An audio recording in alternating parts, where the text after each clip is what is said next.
আল্লাহ রসুল সাল্লাল্লাহু আলাইহি সাল্লাম বলেন, বাইনাল আবদি ওয়াল কুফরি ওয়া শিরকি তারকুস সালাহ। আল্লাহ রসুল সাল্লাল্লাহু আলাইহি ওয়াসাল্লাম বলছেন, আমাদের অর্থাৎ ইমানদার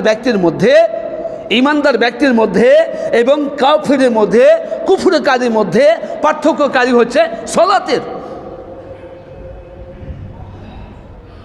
জি, রাসূলুল্লাহ সাল্লাল্লাহু আলাইহি ওয়াসাল্লামের এই হাদিস থেকে বোঝা যায় যে ইমানদার ব্যক্তির মধ্যে, ইমানদার বান্দার মধ্যে এবং কুফরকারীর মধ্যে, কাফিরের মধ্যে, মুশরিকের মধ্যে, বেদিনের মধ্যে, ইহুদির মধ্যে পার্থক্যকারী হচ্ছে সলাতের। অর্থাৎ যারা সলাত আদায় করে না তারাই হচ্ছে মুশরিক, যারা সলাত আদায় করে না তারাই হচ্ছে বেদিন, যারা সলাত আদায় করে না তারাই হচ্ছে অমুসলিম, যারা সলাত আদায় করে না তারা মুসলিম নয়, যারা সলাত আদায় করে না তারাই হচ্ছে কাফির।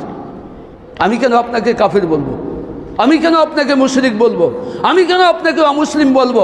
আমি কেন আপনাকে ইহুদি বলবো? আমি কেন আপনাকে ইহুদির দালাল বলবো?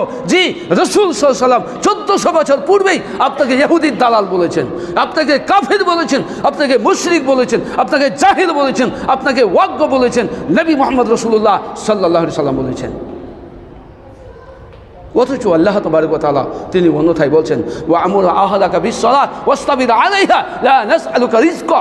আল্লাহ তাবারক ওয়া তাআলা বলছেন, ওয়া আমুর আহলাকা বিস-সালাহ, হে দুনিয়ার মানুষ, তুমি সালাত আদায় করো এবং তোমার পরিবার পরিজনকে সালাতের নির্দেশ দাও।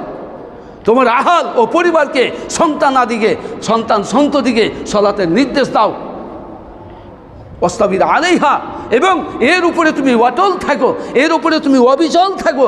অর্থাৎ তুমি সালাত আদায় করো, তুমি সালাত আদায় করো, তোমার স্ত্রীকে সালাত আদায় করাও, তোমার ছেলে মেয়েকে সালাত আদায় করাও, তোমার বাবা মাকে সালাত আদায় করাও, এবং তুমি নিজে এর উপরে স্থির থাকো। অর্থাৎ সালাতের উপরে তুমি নিজেকে প্রতিষ্ঠিত রাখো। মহান আল্লাহ তাবারক ওয়া তাআলা 1400 বছর পূর্বেই তিনি বলেছেন।